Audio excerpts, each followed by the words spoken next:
Good evening, प्यारे बच्चों. In our previous lecture, we have started discussion about the grouping of cells. In this lecture, we will be studying some more things when the cells they are joined in groups. Let's start with when n number of cells they are joined in series. Let these n number of cells, okay, each with EMF E and internal resistance R, ठीक, joined like this, positive negative positive negative positive negative between AB, okay, and this is giving supply to a circuit with resistance R, okay. How much current it will be giving to the circuit, ठीक है.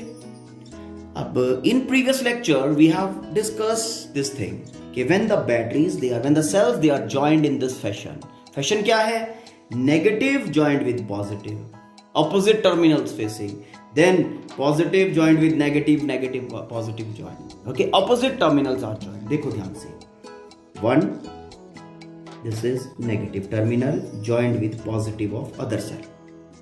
अब जो negative से career हमारा निकलेगा, ये next जो cell है उसका जो टर्मिनल है वो इस प्रीवियस वाले इस नेगेटिव से कैरियर निकला, तो ये जो टर्मिनल है जिसको ये नेगेटिव कैरियर अप्रोच कर रहा है ये ऑपोजिट है, तो इस कारण से ये उसको अट्रैक्ट करेगा. मतलब इस बैटरी के करंट को ये वाला, इस सेल के करंट को ये वाला सेल सपोर्ट कर रहा है और सारे के सारे cells are joined like this. It means all will be supporting a current because of each other. वो polarities को support कर रहे हैं. Therefore, the effective EMF of this type of circuit. अगर इसका equivalent बनाऊं, चलो equivalent बना के दिखाते हैं आपको. ये equivalent बनेगा उस सर्किट का, ठीक है. ये जो हमने सर्किट लिया था, तो अब इसमें है क्या, इसमें n number of cells they are joined in series. सारे के सारे EMF E के हैं, EMF और उसके साथ में सीरीज में मैंने उसका इंटरनल रेजिस्टेंस लगा दिया. ये नंबर 1 सेल हो गया, फिर दूसरा सेल, उसके बाद इसी तरह से n नंबर ऑफ सेल्स लगे हुए हैं, ठीक है. अब सारे के सारे एक दूसरे के साथ क्या कर रहे हैं, सपोर्ट में है. सपोर्ट में है तो सारी EMF क्या होनी चाहिए, ऐड होनी चाहिए. And effective EMF between A B कितनी होनी चाहिए, n times E. Fine, n times E, okay. After that internal resistance कितना होना चाहिए, सारे के सारे internal resistances between A B series में है, तो कितने होंगे, n times small r, n times r, okay. Internal resistance ये रहा इंटरनल रेजिस्टेंस, और एक्सटर्नली रेजिस्टेंस कितना अटैच है, r. तो अगर इसको आप सारे को इस डायग्राम से एक और इक्विवेलेंट आप जनरेट करो जो सिंगल वैल्यूज दिखा रहा है, that will be something like this. ये वाला होगा, okay, will be like this. Single EMF of any internal resistance and R between AB and giving supply. और अब यहां पे आप अगर करंट निकालना चाहते हो तो क्या बनेगा, effective EMF divided by total resistance in the loop. effective EMF हमारा कितना बना हुआ है, n times E divided by loop में रेजिस्टेंस कितना है, NR प्लस करंट आ गया. अब इस पर्टिकुलर कॉम्बिनेशन के साथ प्रॉब्लम क्या है कि हम इसको कभी भी ऐसी जगह यूज नहीं करते हैं जहां पे हायर करंट चाहिए हो. समझ में आया. जैसे सपोज करो एक कार है, फाइन, कार स्टार्ट करनी है, जो उसका स्टार्टिंग सर्किट होता है, ओके, ठीक है. अब जब हम कार को स्टार्ट करते हैं तो इनिशियली वो बैटरी से बहुत ज्यादा करंट ड्रॉ करता है. मैंने क्या किया, 12 वोल्ट बनाने के लिए, 12 वोल्ट से स्टार्ट होता है, 12 वोल्ट की बैटरी होती है, 12 वोल्ट बनाने के लिए 1.5 वोल्ट के कितने सेल्स आएंगे, ठीक, एज मेनी सेल्स जो रिक्वायर्ड है वो 1.5 वाले मैंने ले लिए, सारे सीरीज में ज्वाइन कर दिए. सीरीज में ज्वाइन करने के बाद मैं उसको लगा के मैंने 12 वोल्ट बना दिया, और 12 वोल्ट बना के 12 वोल्ट तो बन गया, ठीक है. 12 वोल्ट बना के मैंने उसको अपना स्टार्टिंग सर्किट पे लगा दिया, जो सेल्फ होता है कार का, लगा दिया. अब मैं घुमा रहा हूं की, बट वो स्टार्ट नहीं हो रहा है. क्यों स्टार्ट नहीं हो रहा है? क्योंकि हमने जैसे जैसे इनको सीरीज में ज्वाइन किया, सीरीज में ज्वाइन करके हमने इसका V बढ़ाया, साथ के साथ इसका इंटरनल रेजिस्टेंस भी तो बढ़ गया। अगर हम 12 वोल्ट के लिए बात करें, 1.5 वोल्ट के सेल्स की, कितने सेल्स होंगे? कितने होंगे? 8 सेल्स। 8 सेल्स ज्वाइन हुए। अब 8 सेल्स जब ज्वाइन हो गए, उन्होंने 8 टाइम्स 1.5 बना दिया, टोटल इफेक्टिव ईएमएफ 8 टाइम्स 1.5। लेकिन इंटरनल रेजिस्टेंस भी तो 8 टाइम्स R हो जाएगा, जिसके कारण ये जो सीरीज है, it will not be able to deliver the required current. बस सीरीज में हम इसको तभी लगाते हैं जब हमें ज्यादा वैल्यू ऑफ V चाहिए होता है, जैसे टॉर्च में लगा दिया, ठीक है ना? टॉर्च में लगे होते हैं दोनों आगे पीछे करके। यस, आपके रिमोट में 2 पेंसिल सेल डले हुए हैं ना, just check, positive negative, negative positive जुड़े हुए हैं दोनों, ओके? लेकिन स्टार्टिंग सर्किट में हम नहीं लगा सकते। Why? Because in starting circuit or wherever we need more current, we don't prefer to use this particular, we don't use rather. Okay? Now let's move to another situation. This is the situation. अब यहां पे हमने किया क्या हुआ है, ये हमारे जितने भी सेल्स हैं हमने ज्वाइन किए हैं, सब का ईएमएफ E है और सब का इंटरनल रेजिस्टेंस R है, ठीक? N cells are joined like this, positive, negative, negative, positive, positive, negative, negative, positive. Okay? मतलब ऑपोजिट टर्मिनल्स फेस कर रहे हैं यहां तक, इस O तक। उसके बाद हमने क्या किया, अब ये O पे कैसा पोलैरिटी है, इस A O के कारण ये नेगेटिव टर्मिनल, अब ये नेगेटिव यहां फर्दर नेगेटिव के साथ जुड़ गया, ठीक है? और फिर ये नेगेटिव नेगेटिव और फिर फर्दर ये इसके बाद नेगेटिव पॉजिटिव अपोजिंग सपोर्टिंग, यहां के बाद सपोर्टिंग। लेकिन ध्यान रहे, ये वाला नेगेटिव इस नेगेटिव के साथ जुड़ा हुआ है, ठीक? ध्यान देने वाली बात, ठीक है? यहां के बाद तो negative positive negative positive negative positive, यहां के बाद तो ऑपोजिट टर्मिनल फेस कर रहे हैं, यहां से इधर भी अपोजिट टर्मिनल फेस कर रहे हैं, लेकिन यहां से यहां तक सिमिलर, ये दोनों सेल्स के केस में सिमिलर टर्मिनल फेस कर रहे हैं। सिमिलर फेस कर रहे हैं तो फिर क्या होगा, फिर तो एक दूसरे के करंट को इन्होंने अपोज करना है, ठीक है? चलो लेट्स डेवलप द सिचुएशन, कैसे है ये। अब यहां पे जो गिवन है, हमें यहां पे गिवन है कि N is greater than M. This is given. Find the current delivered to the network having resistance R. Having resistance. Okay? ठीक, देखो यहां से यहां तक कितने सेल्स लगे हैं, N नंबर ऑफ सेल्स, हर एक का ईएमएफ E है, ठीक? सारे ऑपोजिट टर्मिनल फेस कर रहे हैं, इसका मतलब सारी ईएमएफ ऐड हो जाएंगी, ठीक? इफेक्टिव इंटरनल रेजिस्टेंस सब की क्या करेगी, ऐड करेगी। तो इसका A to O का जो सिचुएशन बनेगा वो क्या बनेगा, सीधा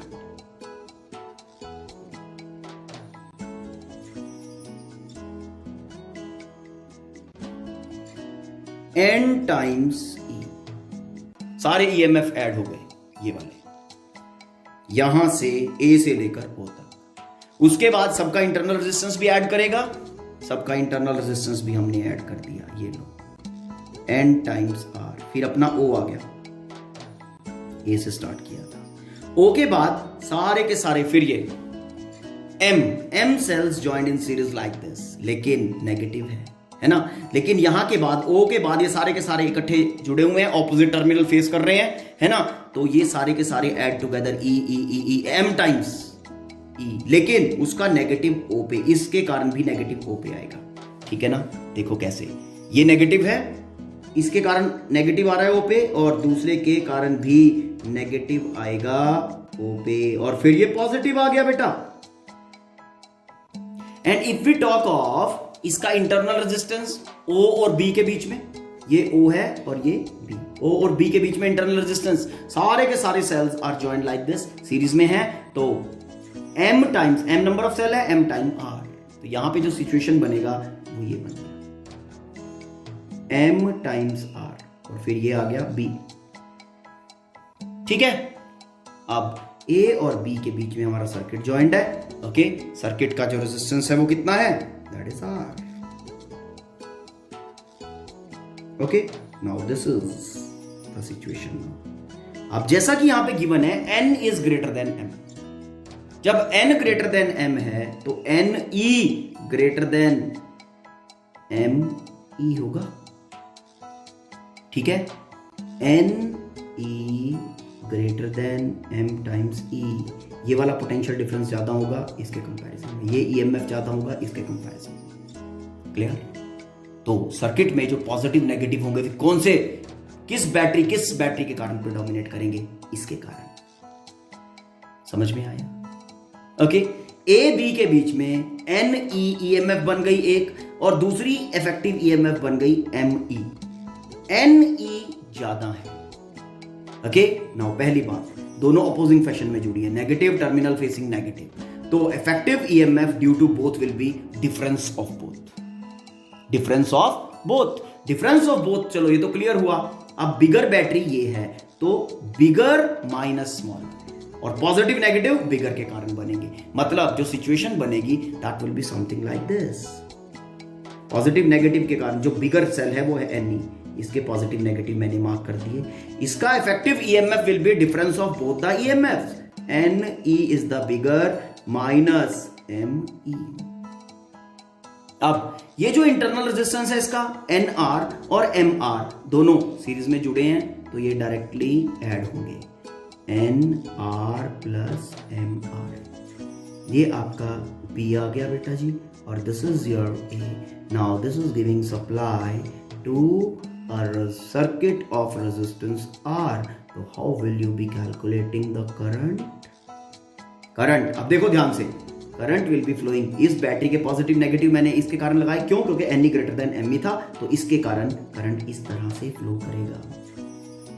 यस, मतलब अगर मैं यहां सर्किट में बात करूं, ये यहां पे ऐसे, तो इसके पॉजिटिव से करंट बाहर आ रहा है और इसके पॉजिटिव में करंट एंट्री मार रहा है। यस, तो जिस पॉजिटिव से करंट बाहर आता है वो बैटरी, वो सेल क्या करता है, डिस्चार्ज करता है, और जिस पॉजिटिव के अंदर जाता है उसकी चार्जिंग होती है। Got it? चलो, this is the situation in front of us now. जितना भी प्रीवियस कॉम्बिनेशन थे वो सारे भूल जाओ और इसमें करंट फाइंड कर दो, डायरेक्टली हो जाएगा।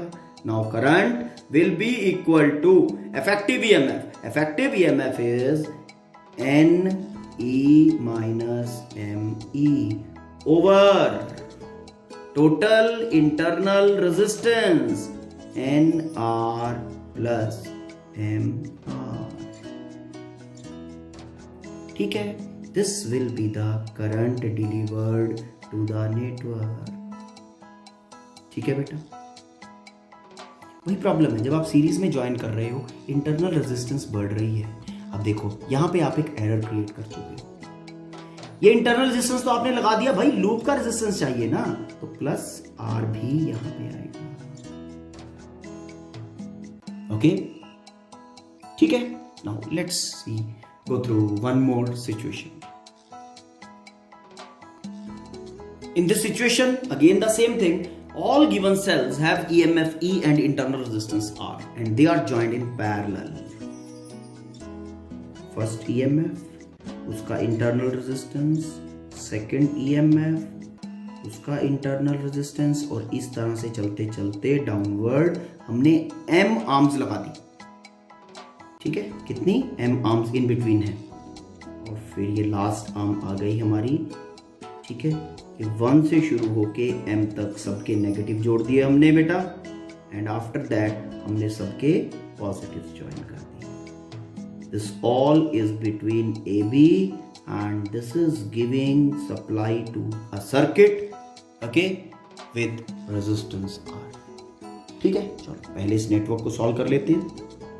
E, अब देखो इस सर्किट को इफेक्टिवली हमने आपको ये बताया था कि जब ये पैरेलल में इस तरह से सेल्स लगे हों, क्लियर, तो अब क्योंकि सबका EMF सेम है ना, तो between A B the effective EMF will be E. सभी का ईएमएफ ई है, ये भी ए बी को ई देगा, ये भी ए बी को ई ईएमएफ देगा, ये भी ए बी को ई ईएमएफ इफेक्टिवली देगा। समझ में आया? तो इसका जो इक्विवेलेंट नेटवर्क बनने वाला है वो कुछ ऐसा बनेगा। ये देखो ध्यान से, ईएमएफ कितना ई। ईएमएफ इंक्रीज नहीं होता पैरेलल में। पैरेलल में ये सारे के सारे सेल देखो सेम ईएमएफ दे रहे हैं, जितने भी हैं, positive connected with A, negative connected to B. अब ये इंटरनल रेजिस्टेंसेस आपकी all are joined in parallel, all are joined in parallel. अब सारी की सारी सेम है, जॉइंड इन पैरेलल। कितनी रेजिस्टेंसेस हैं पैरेलल में? m number. तो आपको ये रूल बताया था, अगर इक्वल रेजिस्टेंसेस पैरेलल में लगी हुई हैं तो जितनी नंबर ऑफ रेजिस्टेंसेस लगी हुई हैं, effective resistance will be magnitude of each resistance divided by the number of parallel resistances. इस केस में कितनी लगी हैं? m पैरेलल आर्म्स हैं तो r by m effective internal resistance बन गया। ठीक है, now this is your a, this is your b। क्या बोला था हमने? A एंड B जो ये सप्लाई दे रहा है बेटा, this is giving supply to a resistor circuit of resistance R. This AB giving supply okay to a circuit of resistance R. लगा दे रेजिस्टेंस R। ठीक, फिर तो आराम से सॉल्व कर लोगे। अब चलो फटाफट से लूप के ऊपर सिचुएशन ओम्स लॉ लगाओ और कर दो इसको सॉल्व। हो जाएगा single loop. Effective EMF E, resistance in the loop R plus R by M. ठीक है बेटा, ओके। अब ध्यान देने वाली बात यहां पे ये है कि जब सेल्स को पैरेलल में ज्वाइन किया जाता है तो इफेक्टिव इंटरनल रेजिस्टेंस का हाल क्या हो रहा है? बढ़ रहा है या कम हो रहा है? इंक्रीज कर रहा है, डिक्रीज कर रहा है? पैरेलल में क्या बताया था? ये पैरेलल में R बाय M बन गया, value is reducing, value reduce होके बहुत स्मॉल हो गई है। Effective internal resistance of the combination of cells, battery network, ठीक है, दैट क्या कर गया? रिड्यूस कर गया। इस कारण से इस पर्टिकुलर कॉम्बिनेशन में बैटरी का जो करंट डिलीवरी रेशियो होता है वो इंक्रीज कर जाता है। Effective EMF remains same, लेकिन current delivery from this type of network is better in comparison to series network. You can see here, okay, I current delivered to the network. ठीक है, कितना होगा? Effective EMF divide by resistance in loop R plus R by M। इसको solve कर दो। Solve करके इसका LCM लिया, ये बन गया M R plus R, M ऊपर चला जाएगा and current will be M times E over M R plus R. Got it? समझ में आया? तो current delivery ratio of this particular circuit is much better in comparison.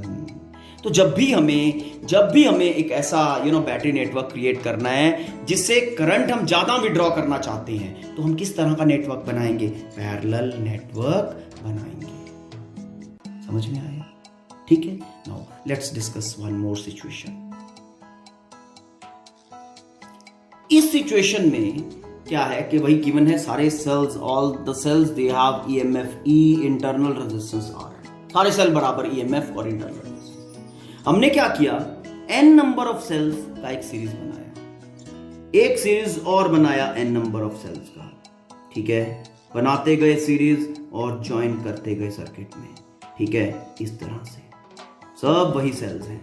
करते करते करते करते यहां पे हमने m number of parallel arms, यहां से स्टार्ट करके m number of parallel arms लगा दी। सेल्स आर सेम, हर सीरीज सेम है, हर सीरीज के अंदर जो नंबर ऑफ सेल्स लगे हैं वो n लगे हैं बेटा। ओके, n और इस तरह से m आर्म्स लगी हैं। सब के ये नेगेटिव टर्मिनल ज्वाइन कर दिए, सब के पॉजिटिव टर्मिनल ज्वाइन कर दिए। अब ये आपका बी है and this is your A. Okay, ठीक है। Giving supply to a circuit with resistance R, ये लो, विद रेजिस्टेंस आर, ये सिचुएशन है आपके पास। इस सिचुएशन में इफेक्टिव ईएमएफ और इफेक्टिव टोटल इंटरनल रेजिस्टेंस और करंट फाइंड करते हैं। कैसे होगा?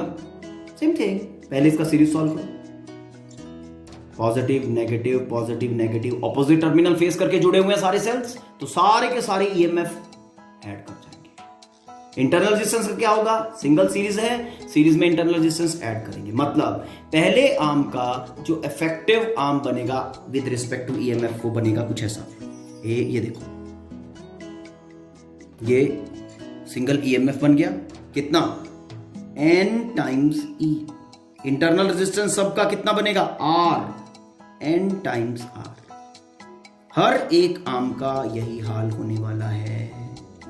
EMF N टाइम्स E और इंटरनल रेजिस्टेंस R। और सारे के सारे आर्म्स कितनी?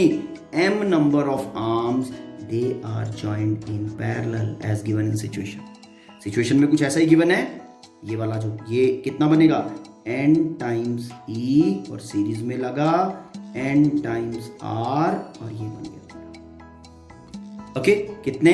M times. अब फर्दर इसका एक ये बन गया। अब इसका भी इक्विवेलेंट बनाते हैं further. Giving supply to a circuit with resistance R।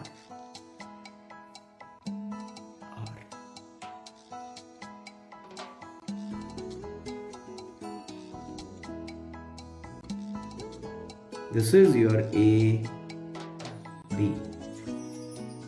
Okay, ठीक है। अब फर्दर इसका भी इक्विवेलेंट बना लेते हैं। पैरेलल में ये सारे ईएमएफ कितना? NE इक्वल हैं। पैरेलल में होने के कारण A B टर्मिनल के बीच में सारे सेम ईएमएफ देंगे। कितनी ईएमएफ देंगे? NE। कितना? NE। ये लो, मैं इसका इक्विवेलेंट बना देता हूं। इक्विवेलेंट बना देते हैं इसका। ये लो जी, सबसे पहला चीज हमने ये इफेक्टिव ईएमएफ लगा दिया N टाइम्स E। यस, लग गया ईएमएफ। अब चलो इंटरनल रेजिस्टेंस की तरफ। इंटरनल रेजिस्टेंस में क्या है? NR each arm. और कितनी पैरेलल आर्म्स लगी हैं? M number. क्या बताया था इसके लिए? बोलो बोलो। N, अगर R equal resistances are joined in parallel और जो नंबर ऑफ आर्म्स हैं पैरेलल में वो N है या M है, तो resistance divided by number of parallel arms, यहां पे है M। तो each resistance, each resistance has value कितना? NR। तो अपना जो ये बन गया NR बाय M। फाइन। ये हमारा ए बी के बीच में, दिस इज ए बी के कॉरस्पॉन्डिंगली सिंगल थिंग आ गया हमारे पास। इतना बड़ा network now is reduced to this simple. This is resistance R, giving supply to resistance R। Done. बस अब यहां से करंट पॉजिटिव से निकलेगा, वो करंट हमें फाइंड करना है। कर दें? चलो, इफेक्टिव ईएमएफ कितना बना? NE। इंटरनल रेजिस्टेंस कितना बनेगा? ये वाला total resistance in the loop, ये वाला इंटरनल रेजिस्टेंस प्लस ये एक्सटर्नली जो लगा हुआ है। तो total current in the network is equal to effective EMF divided by NR by M plus R। Is it okay? समझ में आया कहानी? अगर इसको फर्दर सॉल्व करते हैं तो फर्दर सॉल्व करके we are getting something like this. ये M एलसीएम देगा, यहां पे M मल्टी और ऊपर चला जाएगा। M N E divide by NR plus MR। आप इसको जनरल नेटवर्क एज्यूम कर सकते हो। As many joined in series, as many joined in parallel. Okay, ठीक है। अब यहां से एक चीज और बताएं आपको। जब भी कोई बैटरी नेटवर्क जब भी कोई क्लास सेल्स का network got it is giving supply to any of the circuit, कुछ रेजिस्टेंस है उसका R, ठीक है।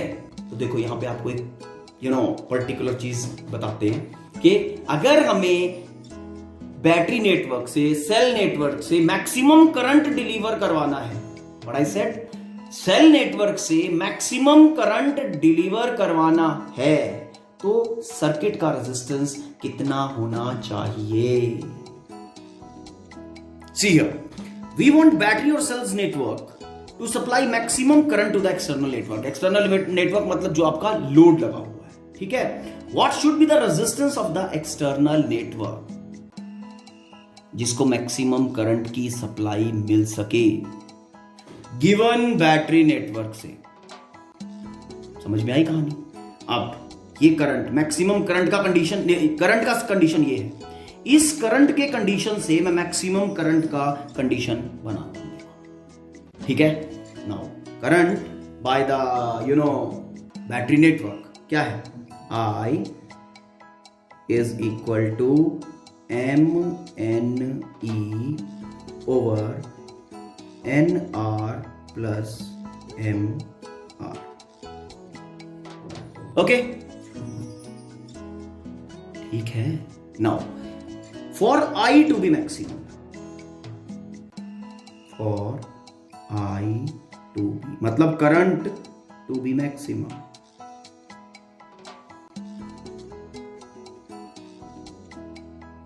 fine, this denominator has to be minimum,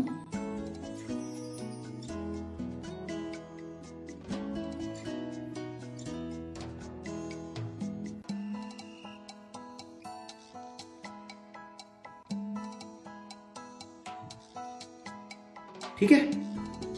अब कुछ मैथमेटिक्स परफॉर्म करते हैं और इस सिचुएशन के लिए समथिंग समथिंग करके कुछ आउटकम लेके आते हैं।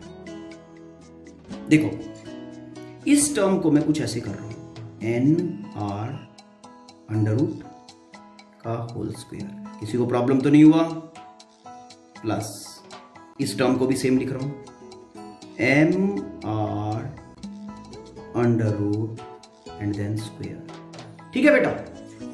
अब इसके साथ मैं ऐड और सब्ट्रैक्ट कर रहा हूं ये वाली term, 2 under root MNRR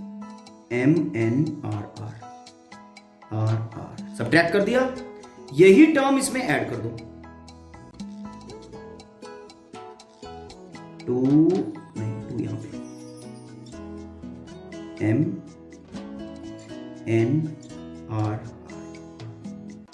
okay. देखो इस टर्म को अंडर रूट और स्क्वायर किया, इसको भी, और जितना ऐड सब्ट्रैक्ट किया उतना ही ऐड कर दिया, फाइन, ठीक। नाउ इस पार्ट के ऊपर कंसंट्रेट करो, ये क्या बन रहा है, a square plus b square minus 2AB, ठीक। This has to be equal to minimum, जैसा कि हम कंडीशन में ऑलरेडी डिफाइन कर चुके हैं, मैक्सिमम करंट के लिए this has to be minimum, ठीक। अंडर रूट NR, ओके,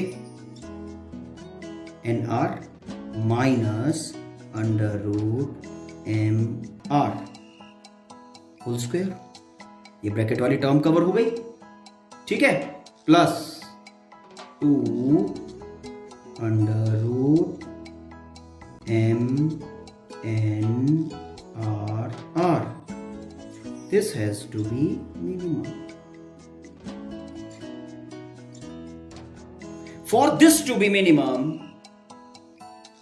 इस टर्म को मिनिमम के लिए अगर मैं इस पार्ट को 0 बना दूं, और ये पार्ट 0 हो भी सकता है क्योंकि एक टर्म दूसरे में से सब्ट्रैक्ट हो रही है, अगर दोनों इक्वल हो जाएं तो ये 0 बन जाएगा, इससे तो कम इसकी वैल्यू हो ही नहीं सकती, है ना। For this to be minimum,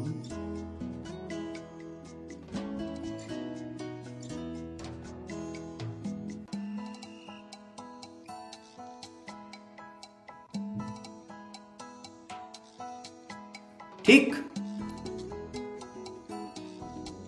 NR minus under root MR is equal to 0। ठीक है, ये 0 हो गया तो ये टर्म सिर्फ इतनी बचेगी और इससे कम वैल्यू इसका नहीं हो सकता, दिस विल बी मिनिमम। ठीक, अब इससे रिजॉल्व कर दो सिचुएशन को। क्या बना, under root NR is equal to under root M के साथ कैपिटल R है बेटा, M capital R। Done, under root भी उड़ा दें, स्क्वेयरिंग बोथ साइड्स कर दिया, ये बना NR is equal to M। ठीक, और उसके बाद ये बन गया R external resistance is equal to, external resistance is equal to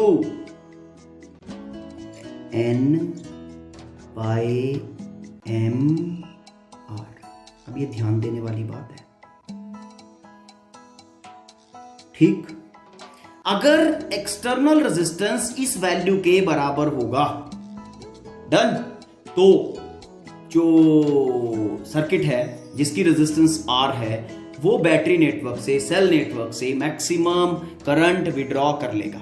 ठीक है, लेट अस सी, ये वैल्यू कहीं है सर्किट में अपने पास, ये देखो NR by M internal resistance है। ठीक, okay, internal resistance of the cell network, of the battery network, जहां काफी सारे सेल्स लगे हुए थे, और ये वही तो डिमांड कर रहा है, वही तो आ रहा है सिचुएशन। तो अगर यहां पे ये क्या है, इंटरनल रेजिस्टेंस, अगर एक्सटर्नल रेजिस्टेंस इंटरनल रेजिस्टेंस के बराबर हो तो जो बैटरी नेटवर्क होगा, जो सेल नेटवर्क होगा, जो कॉम्बिनेशन ऑफ सेल्स होगा, ठीक है ना, that will supply maximum current to the circuit. समझ में आ गया? ठीक है, मतलब मैक्सिमम करंट सप्लाई करेगा। ओके, ये एक स्टैंडर्ड सिचुएशन डेवलप्ड हुई है अपनी, डेवलप्ड है। ओके, कि जब एक्सटर्नल नेटवर्क जो है, एक्सटर्नल नेटवर्क का रेजिस्टेंस सेल्स नेटवर्क के बैटरी के इंटरनल रेजिस्टेंस के बराबर होगा तो वो बैटरी एक्सटर्नल नेटवर्क को मैक्सिमम करंट सप्लाई करेगा। ठीक है, now go through these all situations. Okay, solve it, अपने आप सॉल्व करो। ठीक, बस अगर प्रॉब्लम्स की बात करें, यहां मैंने N और M कंसीडर किया है। जब आप सिचुएशंस पे जाओगे जिसको आप लोग न्यूमेरिकल्स कहते हो, उसमें वैल्यूज आ जाएंगी, नथिंग डिफरेंट यार। Okay, it's very simple, take it easy. बस यहां पे थोड़ा सा दिमाग चलाने की जरूरत है। If you will understand this particular thing conceptually, definitely you will be enjoy doing that exercise. Okay, thank you, have a nice day.